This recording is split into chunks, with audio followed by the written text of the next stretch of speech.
Hey, welcome everybody. This is a new episode of Mike at the Movies or Movies with Mike. I just real fast wanted to do a real short intro to apologize to everybody for a couple things. One, this video is extremely late. It was supposed to go up back at the end of December. And second of all, it was supposed to be a video, and honestly and sadly, the video format was corrupted, and I spent three to 4 days trying to get this video fixed. I tried everything in my willpower to get this video fixed and try to get it out there on YouTube for everybody. Unfortunately, that's not going to be the case, so it's just going to be an audio format. So I apologize, but this will be up on YouTube and all of our podcast platforms where you find the Way Late Bloomer stuff. So I apologize. I had a bunch of visuals and stuff for the movie posters and all that stuff, and all that time wasted.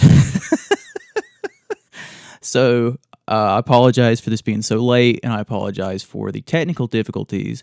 Hopefully within the next video that will be fixed and resolved, and won't have to worry about that. Hopefully the next video will be in a video format. So with that apology in mind, I just wanted to say I hope you guys enjoy my top 10 horror of 2022. What's up, everybody? Welcome back to another episode of Mike at the Movies. I know, yet again, here I am. I'm completely late to the game, like everything else. I haven't recorded shit this year, except for one video talking about the Halloween trilogy and the Halloween Ends trailer and all that stuff. So, yet again, I'm behind, which, of course, if you've been here long enough, you should know that. Before we get started on the show, I just want to say a huge apology for us not uploading any content for the podcast and the game and stuff. If anybody doesn't know, or if this is the first video you find me on, I am me and two other friends do a podcast called the Way Late Bloomers. We also do horror gaming videos, like scary games, for YouTube and whatnot. So that's we've uploaded a pretty good amount of videos, and we are currently in midway through season 2 of the podcast. So we've kind of had a snag and delay with how we've been working and with how life has been going. Joey's been going through some stuff, and so we apologize for that. We just haven't had a chance to really get together.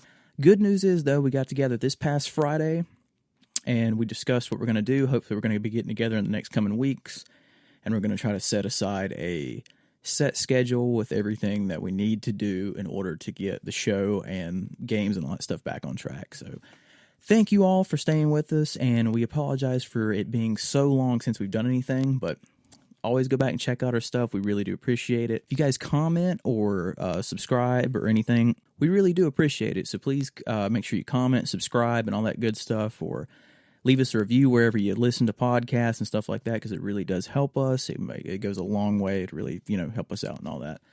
Lastly, I just want to say I hope everyone had a very Merry Christmas, Happy Holidays. The new year is upon us, so that means a whole new slew of brand new movies for 2023. So with that being said, this is going to be my top 10 movies, top 10 horror movies of 2022. This year was fucking stacked with horror movies. There was so many great horror movies. We hadn't had this many great horror movies in a very long time. So I really hope 2023 is just as stacked, but based on some of the trailers I've seen so far, I don't know. Fingers crossed. So I am going to do a top 10 just regular movies of the year too, but there's a couple more movies that I do want to go see or check out on streaming or whatever before I make that list. I know I'm cutting it close because New Year's is literally 4 days away. So, but oh well, it is what it is. It wouldn't be me if I wasn't late to the game. So with that being said, I did not see every horror movie. There's so many movies on Shudder that I wanted to check out that came out this year, and Screambox that I did not get a chance to check out. So these are basically, I think mine are either VOD or Shudder or or theatrical releases or something like that. So, but I didn't get to see every streaming movie. So there's a lot of, I'm sure, great streaming movies that I did not get to see this year, which I really hate because I want to see as many movies as I can. But with how I work, I struggle to see as many movies as I actually get to. So before I jump into this, I just want to say This is my list, so a lot of you guys watching might think that the movies on this list are crap, and that's cool. That's the beauty of opinion and stuff like that. That's why films are so awesome, because if we all thought the same thing, it would be really, really boring. So without further ado, let's jump into it. This is my top 10 movies, my top 10 horror movies of 2022. So coming in at number 10 is Jordan Peele's Nope. I have to admit, when I first saw the trailer for this movie, it didn't really do much for me. I was like, oh, it's cool. It's another Jordan Peele movie. And I really like Get Out, and I really like Us. I think I like Us more than most people. Us, I think, is my favorite film of his, which is pretty controversial to say, because like I said, not a lot of people really like Us. But the thing with Nope, like I said, when I first saw the trailer, I was like, yeah, it could be okay. It could go either way. But I have to say, when I went to go see the trailer, when I went to go see the movie, I found it very enjoyable. I walked out of there and was like, wow, that was so much better than I thought it was going to be.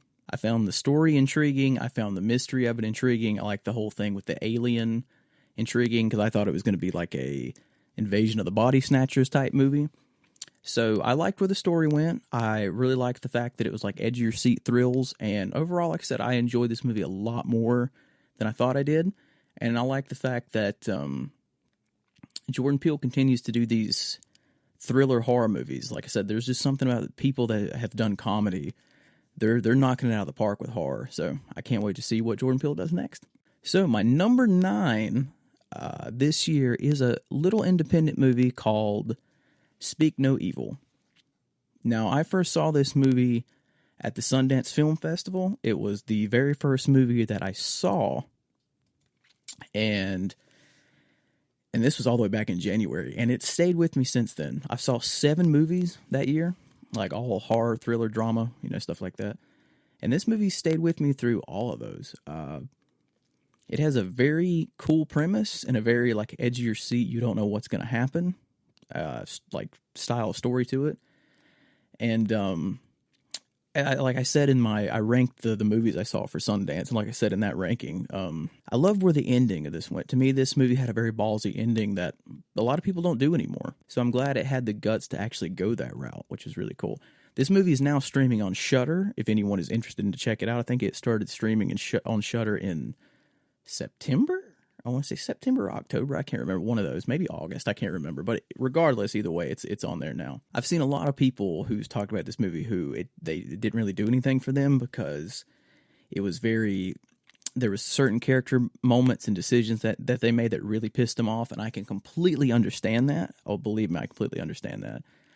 But as for someone with a high functioning anxiety, this movie was like there for me. I was like the whole time watching this movie. So if you want to check it out, like I said, it's on Shudder, and I would highly recommend it. So my number 8 movie is a little film that I looked forward to for so long, and then it got delayed, and then I had to wait even longer.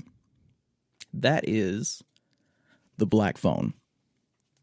I think this movie was so good, and it was so worth the wait. Ethan Hawke acts, just kills it as the Grabber. I just think he's incredible as the Grabber. I love Scott Derrickson's other work. Like, I think Sinister is one of the best horror movies I've ever seen. It's definitely one of the most creepy and unique movies I've ever seen. I absolutely love that movie. So I was very curious with what he was going to do with this movie. And I like the fact that there is some aspects of Sinister brought into this movie. I know a lot of people have talked about that they said they liked this movie better than Sinister. I don't think I'm on that camp as of yet. I've only seen this movie twice, I think. But regardless, I still think it's a phenomenal movie.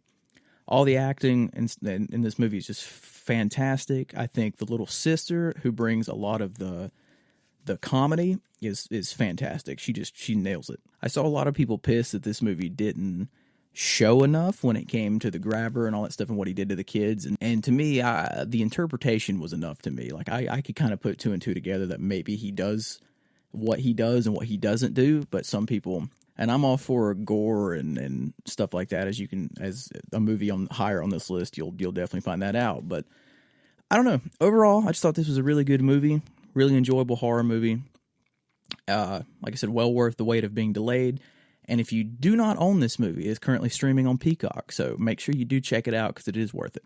All right, my number 7, I'm going all the way back to January again, which it took me a minute to realize that this movie even came out this year because I've seen so much crap since then. But that is Scream 5. I don't care what anyone says about this movie. I absolutely love this movie. I had such a blast with it. I think something about the fact that we got a Scream movie that was this good, at least to me, was, almost like a miracle, because we didn't have Wes Craven, we didn't have Kevin Williamson, coming back to write it. He was just a producer on this one, so things were kind of stacked against it, not going to be that well, but I thought it was great. I've seen complaints where people called who the killer was in the first 5 minutes of the movie. I didn't, and maybe that's because I chose to kind of turn my blinders on because I wanted to go throughout the movie and be surprised as things came along, so I kind of maybe shut off that part of my brain where I'm like, okay, I'm not going to try to guess who the killer is till near the third act of the movie. And even still, I was surprised. Because like I said, I think I just shut something off in my brain for that. And to me, it made the movie more enjoyable and more fun. We do lose, without spoiling anything, we do lose a legacy character in this, which that one got me. I was like, okay, all right, so we're finally going there, and it was cool how they did it. And so I'm curious to see how the next Scream movies are going to do. Unfortunately, I know that the next movie does not have Neve Campbell, but I am curious to see where that's going to go, and then what Scream 7 is going to intact with her coming back, if she does come back. So Scream 6, I think it is on Paramount Plus if you have it. If you haven't seen it, or if you have Paramount, it's just a great another entry to the Scream franchise. I know a lot of people even hate Scream 4. I adore that movie. I love that movie. So to me, I just think the Scream series is a franchise that just stays consistent. And while Scream 3 is probably my least favorite of the bunch, it's still a good movie. I mean, I can't say that about a bunch of other horror franchises, but Scream 5 is my number 7. Definitely check it out. My number 6 is a movie that was not on my radar at all until I kept hearing little rumblings about it here and there. And then I saw like a teaser trailer for it, and my number 6 is Ti West's X. Now, I've seen this movie show up on both people's lists, either the best or the worst horror of the year, or just in general movie of the year. I really enjoyed it. Maybe because at heart, this movie is like just a 70s throwback slasher film. It reminds me, it has a lot of Texas Chainsaw Massacre-esque to it, and I think that just kind of appealed to me. I really like the story. The story is just real simple about these group of kids who go out to this farm to make an adult movie, and the current occupants are just not having it.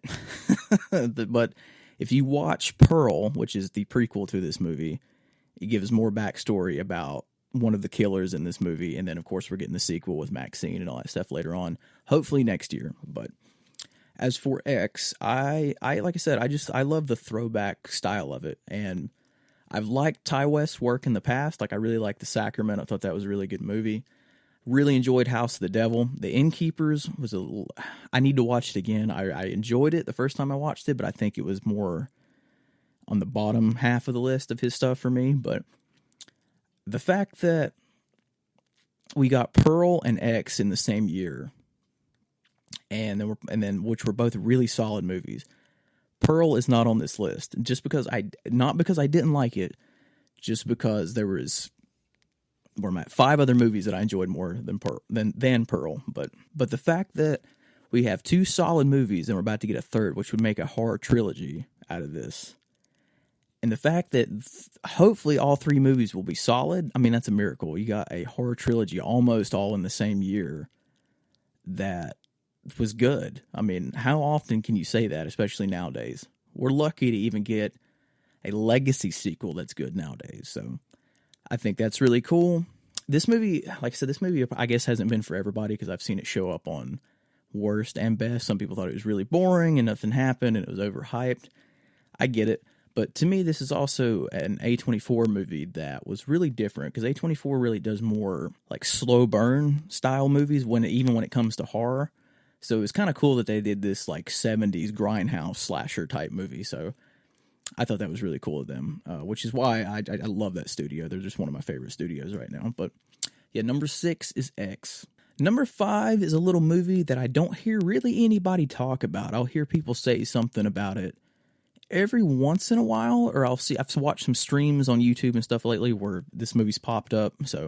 But my number 5 is a movie called Watcher. I don't think it got a lot of buzz around it when it first came out, but I think I remember seeing this. This was another movie that was at the Sundance Film Festival that I unfortunately didn't get to see. I think I tried. I don't remember how many times I tried. I tried for 2 or 3 days, and it was sold out constantly. And I never got to see it at the festival, and I was kicking myself in the ass for it. But after that, I kind of followed it and kept waiting for like a release date, whether it be a VOD streaming or theatrical, whatever. And I did see where it was coming to Shudder. Thankfully, though, it got a theatrical release before it came to Shudder, and by a miracle, it played around me. So I was able to go see it. And the movie has like this, almost like this Hitchcock thriller vibe to it. And I think the night I went to go see it, it was kind of like more like a chilly, dark night, and it kind of fit the vibe of the movie because it was real gloomy and rainy and and all that stuff. And I think it helps your overall view of the movie. It helps you like get in the mood for that movie. And I really enjoyed it. I thought this movie was a great thriller. Like if you like any Alfred Hitchcock movies, I thought this was just a phenomenal thriller. It's not really horror, but it was just a great thriller. You basically follow this woman who moves to Romania with her husband, her husband gets a job in Romania, and she starts to notice someone either watching her or somebody she thinks might be watching her from the like apartment building or across from hers and all that. And as she goes out, she thinks that she's being followed and stuff like that. And it just made for a really good thriller. The ending I thought was awesome. It did a really good job. But it's one of the movies where, of course, people think she's crazy, doesn't believe her. And it's a great psychological movie as well. So that's what I think is so cool this year. We have horrors of all kind. We have psychological, we have slashers, we have just straight gore fest movies. So it's a lot of horror this year for every palate, for who loves whatever. That's what I think was really cool. This year really appealed to anybody of any subgenre of horror, which was really cool. But yeah, this movie is also streaming on Shudder. If you want to check this one out, I highly recommend it because, like I said, this one was like really underrated in my opinion. No one really saw it, so definitely check it out. Especially like while it's wintertime and cold outside. I think it's the perfect weather to view a movie like this. So, Watcher is my number 5. Number 4. My number 4 is a movie that I had no expectations for whatsoever. After watching the trailer, I was like, this movie could be either fucking horrendous or it could be pretty good. And my number 4 is Smile. I went with a friend to see this, which if anybody listens to the podcast, me and my friend Spencer went to go see it.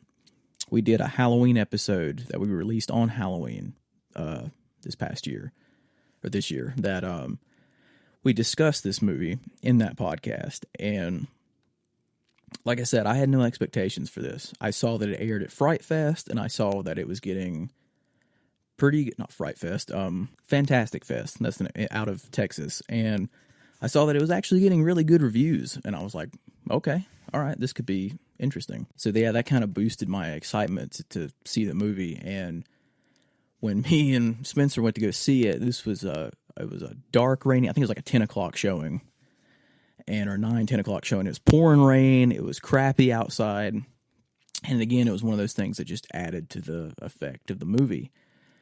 And I love the fact that this is another movie that's very psychological because it also deals with a lot of mental health and things like that. There's a lot of stuff under the surface of that movie, but it's one of those movies you can view either way. If you want to go in for just a straight good horror movie, you can do it that way. If you want to go in and really like unpeel the layers of it, you can also do it that way, which I think is really cool, and I think that's great filmmaking. I just bought the 4K. Yeah, the 4K about a week or so ago, and it's got the original short film on it that I cannot wait to check out. But this movie, like I said, this movie is really good. It's very creepy. In the podcast, we talked about how me in particular, there was two particular scenes where I was just like while watching it in the theater, and it just had it was very eerie and creepy, and had some really good creepy moments. And the score was like awesome. I thought it added to the whole effect of the movie.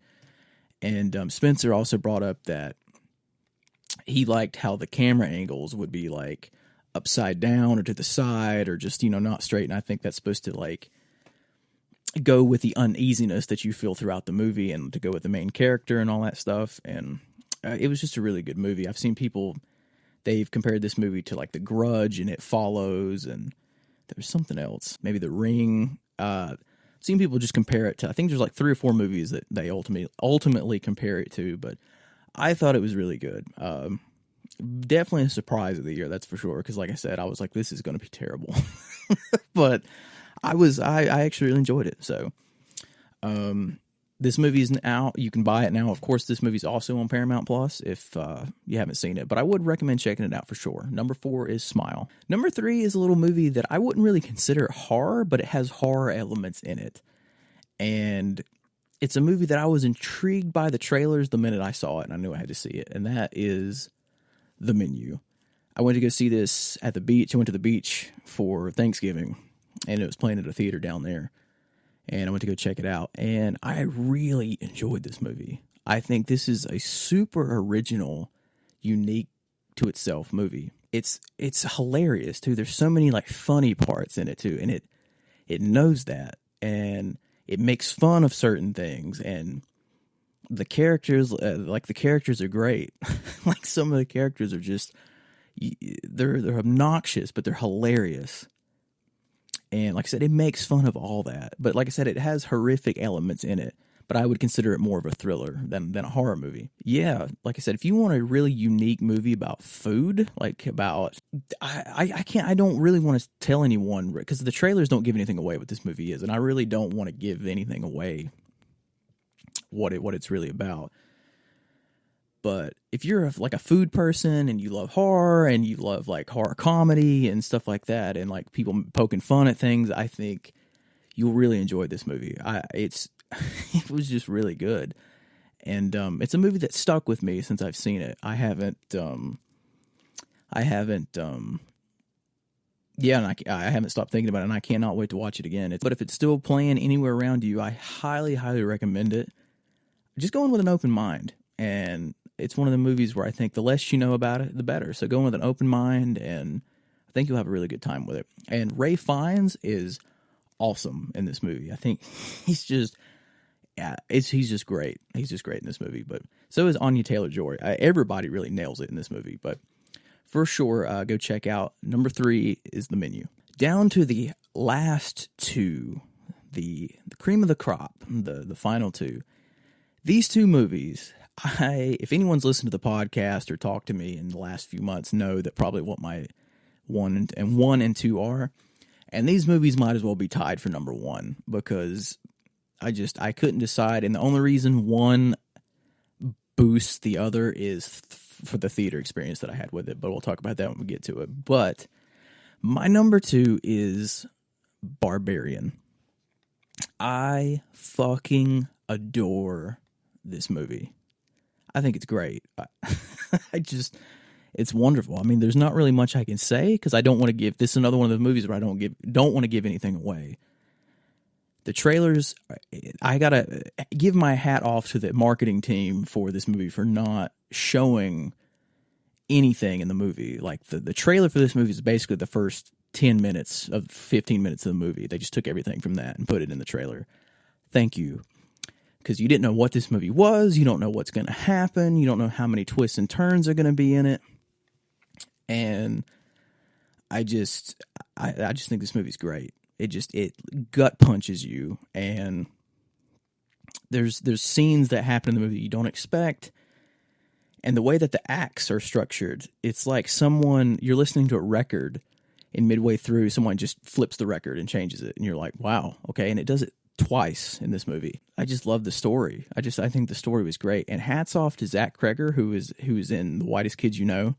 Again, goes back to those things of I don't know what it is about comedic people and people who are in sketch comedy who are doing fantastic horror, but please keep doing it because you guys are nailing it. This is not a spoiler, but you'll understand when you watch the movie. I'll just say Justin Long measuring his parts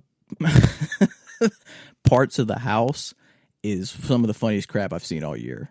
You'll understand if you've seen the movie, but it's just great. It's just comedic. There's so much comedic gold in this movie. If you would like to check this movie out, it is currently streaming on HBO Max because Disney has decided to not put this movie out on physical, at least for the time being. Don't ask me why. That's a whole rant I'm going to get into. I kind of went off on a tangent on the podcast about it, so check out all those thoughts over there. But this movie was incredible. Like I said, I went to go see this movie by myself the first time, and I loved it. I just absolutely loved it. I loved every minute of it. I thought it was great. I've watched it a few times since then, and I love watching people's reactions to it on YouTube because it's great. Because it's like one of those movies where you don't know what's coming. Anything can happen, and it's just balls to the wall and stuff. And it's fantastic. I love this movie. So check it out on HBO Max if you haven't. It's definitely worth your time. And Disney, please put this movie out on physical media. Why? Just put it out on physical media, please. All right, so that leaves the number one spot, numero uno. What could it be? It was a movie that I was not expecting a lot from. I enjoyed the first one. I think when I first saw the very first one, I was like, yeah, it was making rounds around the horror community. And I was like, yeah, it wasn't bad. It was a cool 70s throwback grindhouse style movie again. And I was like, yeah, it wasn't too bad. But this one, I had an absolute fucking blast with. And that is Terrifier 2.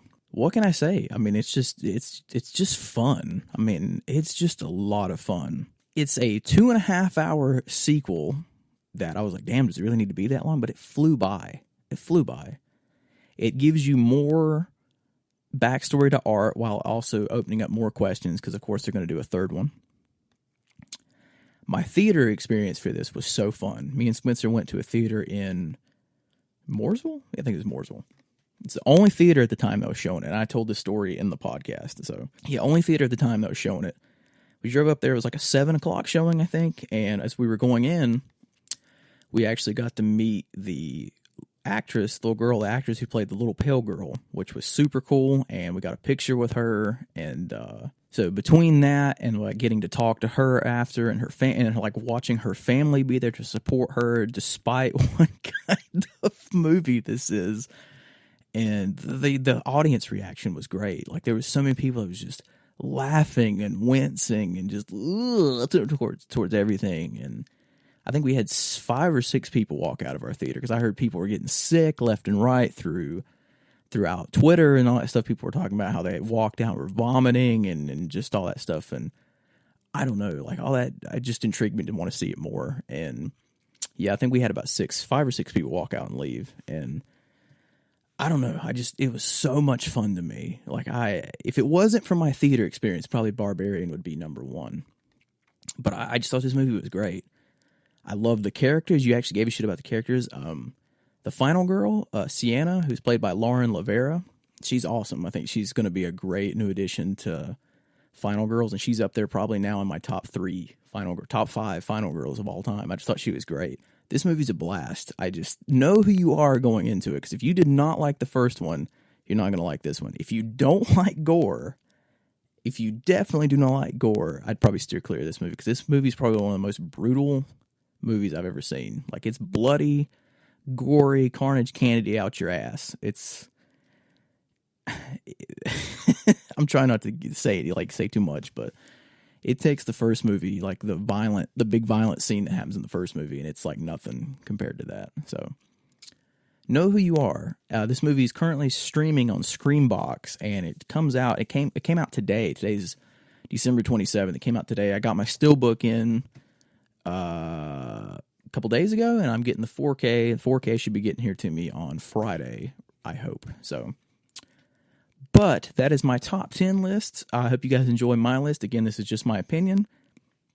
Like I said, half of these movies you guys might think they're crap, and that's cool. That's the beauty of art. Again, I'm sorry I've been late on uploading videos like this. It's just so hard for me to do anything and all that good stuff. And the beauty of life keeps me from doing a lot of stuff. But that is my top 10 horror movie list of the year. I will be doing a top 10 just best movies of the year as well.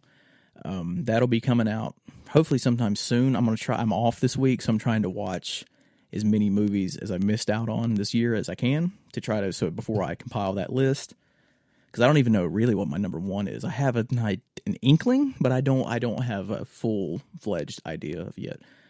But also, please come check out our podcast. You can find us anywhere. We're about on anything now. We're just called The Way Late Bloom, is _Way Late Bloomers. And please check out our YouTube channel, which this will be uploaded on, as well as this will also be in a podcast platform, or a podcast format for the platforms. It's also just The Way Late Bloomers. So please check us out. We have a lot of fun over there. Talk about anything from movies to just life, funny stories, you name it. It's just pretty much anything goes. We will hopefully be resuming that very soon, and hope you guys have a great new year. Hope you guys had a great Christmas, and I'll see you guys next time.